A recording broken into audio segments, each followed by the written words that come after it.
Probablemente si estudias en Latinoamérica o Centroamérica te han obligado a leer la novela de Doña Bárbara, y si no te han obligado a leerla probablemente reconoces el nombre por la famosa novela de televisión. Rómulo Gallegos, su autor, no fue tan solo un escritor y dramaturgo, pero fue el líder de Venezuela por buen tiempo. Veamos de qué se trata.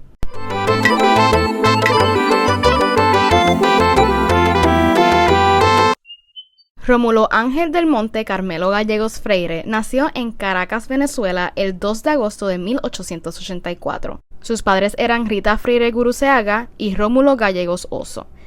En el 1894 ingresó en el Seminario Metropolitano. Su duración en el seminario no duró mucho, ya que su madre murió el 13 de marzo de 1896. En el 1898 ingresó al Colegio Sucre y en el 1902 se graduó de bachillerato. Ese mismo año se inscribió en la Universidad Central de Venezuela para seguir la carrera de leyes.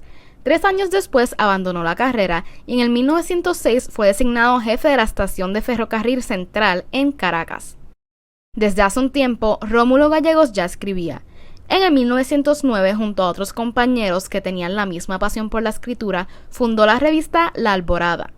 Esta revista servía como órgano de difusión de artículos literarios, políticos y pedagógicos, donde Gallegos publicó sus ensayos más conocidos, algunos como Los ídolos y El motor.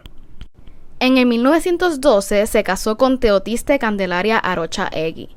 2 meses después fue nombrado subdirector del Colegio Federal de Caracas, posteriormente Liceo Caracas, donde realizó su labor pedagógica hasta el 1918.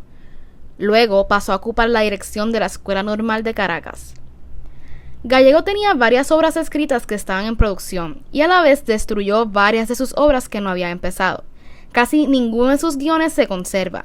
Su periodo como cuentista abarca desde el 1913 hasta el 1919, aunque otros cuentos se publicaron en el 1922. En sus comienzos como narrador publicó una colección de cuentos llamada Los Aventureros. En sus obras, Gallego plasma el realismo dividido en 3 temas: la crítica de costumbres, el ambiente criollo y las pasiones, y los desequilibrios y anormalidades. Sus novelas reflejan su interés por la vida del campesinado venezolano, como lo es el de su primera novela, El último solar, la cual reeditó y en el 1930 le cambió el título a Reinaldo Solar.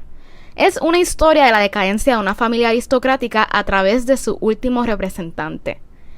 En el 1922 escribió El forastero, pero lo publica empezando en el año 1942 por temor a la reacción del dictador Juan Vicente Gómez. El forastero es una historia que sigue la vida de Juan Lobo, un hombre misterioso y solitario que llega a un pueblo rural en Venezuela. A medida que Juan Lobo se integra en la comunidad, los habitantes del pueblo comienzan a especular sobre su pasado y sus intenciones. La novela explora temas de identidad, redención y la relación entre el individuo y la sociedad.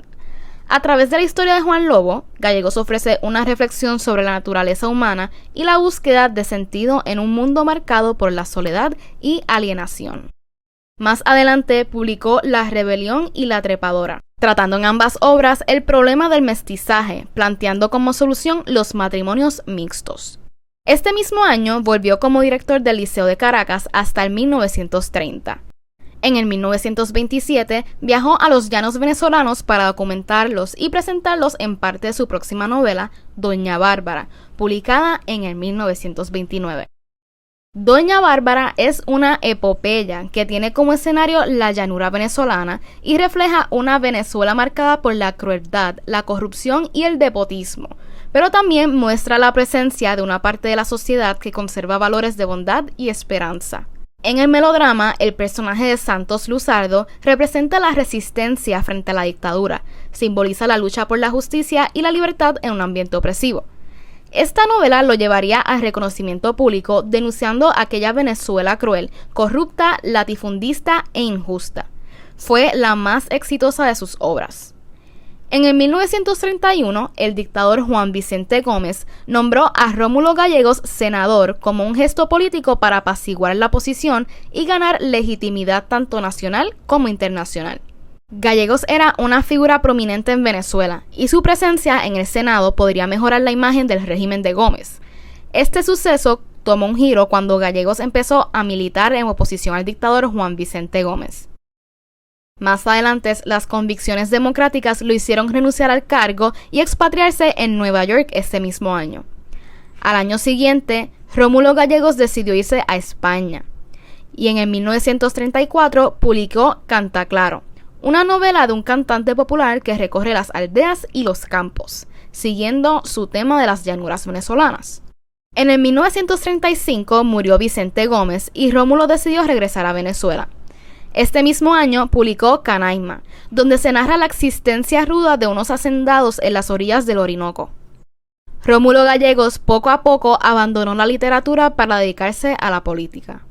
Cuando el general Eleazar López Contreras asumió la presidencia en el 1936, se inició una era reformista en Venezuela. Gallegos fue nombrado ministro de Instrucción Pública, despacho que intentó reformar, llegando inclusive a cambiar el nombre a Ministerio de Educación Nacional. Sin embargo, sus esfuerzos para llevar a cabo una profunda reforma escolar fueron obstaculizados por un Congreso Nacional ampliamente dominado por el gomecismo y se lo obligó a dimitir. Posteriormente publicó Pobre Negro, Sobre la misma tierra, La brizna de paja en el viento, La posición en la vida y La doncella y el último patriota, obra con la que obtendría el Premio Nacional de la Literatura. En el 1940 se desempeñó como dramaturgo en su obra plasmada en el cine con Doña Bárbara. Rómulo Gallegos fundó el Partido Democrático Nacional de Venezuela. En el 1941 se postuló como candidato a la presidencia de la nación, perdiendo con el general Isaías Medina Angarita. 4 años después participó en el golpe militar que llevó al poder a Rómulo Betancourt como presidente provisional del país. Fue en las primeras elecciones libres de Venezuela en el 1947 cuando fue elegido presidente de la nación, mediante el sufragio universal, directo y secreto. En noviembre de 1948 sucede el golpe de Estado, bajo el mando de una junta militar encabezada por Carlos Delgado Chalbaud, y lo destituyen de su cargo. Tras este suceso es exiliado nuevamente y se fue a Cuba. Después, en el 1949, se fue a México, viviendo en la capital de Michoacán, Morelia. El único guión que se conserva de Gallegos es una pieza en 32 actos llamada La doncella, que se publicó en México en el 1957. Se trata de una emocionante pieza sobre la vida de Juana de Arco, donde su maestría del diálogo se muestra con fuerza, pero no se llevó a cabo su rodaje pese a que era un encargo. En el 1952 comenzó a redactar su última novela, Tierra bajo los pies, que permanecería inédita hasta su tardía publicación en el 1973. En el 1958, al finalizar la dictadura de Marcos Pérez Jiménez, Rómulo regresó a Venezuela. 2 años después fue elegido comisionado y primer presidente de la recién creada Comisión Interamericana de Derechos Humanos, órgano de la OEA en Washington, D.C., cargo que ejerció hasta el 1963. El 5 de abril de 1969, Rómulo Gallegos murió a los 84 años. El 3 de mayo del 94, el presidente Rafael Caldera había decretado los honores del Panteón Nacional para Gallegos, pero jamás fue sepultado porque la última voluntad del escritor era descansar junto a la tumba de su esposa Teotiste. Ahora, el 15 de junio del 2016, la tumba de Gallegos y de su esposa fueron profanadas, y la alcaldía del municipio Libertador anunció de manera extraoficial que sus restos serían trasladados al Panteón Nacional. Aunque vimos un poco de la vida de Rómulo Gallegos, vamos a hablar de su novela más famosa, Doña Bárbara. Como mencioné anteriormente, esta novela usualmente se da en las escuelas y veamos por qué. Doña Bárbara es una gran epopeya autóctona, animada a ratos por una espléndida fuerza lírica, recordando que la epopeya es un poema extenso que canta en estilo elevado las hazañas de un héroe o un hecho grandioso, y en el que suele invertir lo sobrenatural o maravilloso. Doña Bárbara es una obra latinoamericana que combina elementos de romance, aventura y comentario social, reflejado el conflicto entre la civilización y la barbarie en Venezuela a principios del siglo XX. La historia se desarrolla en los llanos venezolanos y sigue la lucha entre Santos Luzardo, un joven abogado educado que regresa a la hacienda de su familia, y Doña Bárbara, una mujer despiadada y astuta que gobierna la región a través del miedo y la superstición. Doña Bárbara es conocida por su belleza, inteligencia y formas manipuladoras, utilizando su encanto y su brujería para controlar a los hombres locales y mantener su poder sobre la tierra. Los personajes claves de esta obra son Santos Luzardo, quien representa la civilización, la ley y el progreso. Regresa para reclamar las tierras de su familia, decidido a traer orden y justicia. Doña Bárbara simboliza, pues lo dice su nombre, la barbarie, la anarquía y la fuerza indominables de la naturaleza. Su trágico pasado, incluyendo una historia de abusos por parte de los hombres, la ha convertido en una figura endurecida y vengativa. Y por último, Marisela, la hija inocente e ingenua de Doña Bárbara, que se convierte en el interés amoroso de Santos. Su personaje representa la posibilidad de regeneración y esperanza para el futuro. El tema de la civilización versus barbarie es central en la novela. Este tema explora la tensión entre el ambiente salvaje e indomable y los esfuerzos por imponer orden y modernización.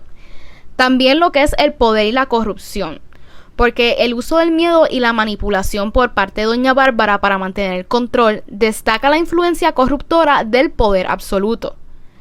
Lo que sigue es la redención y transformación.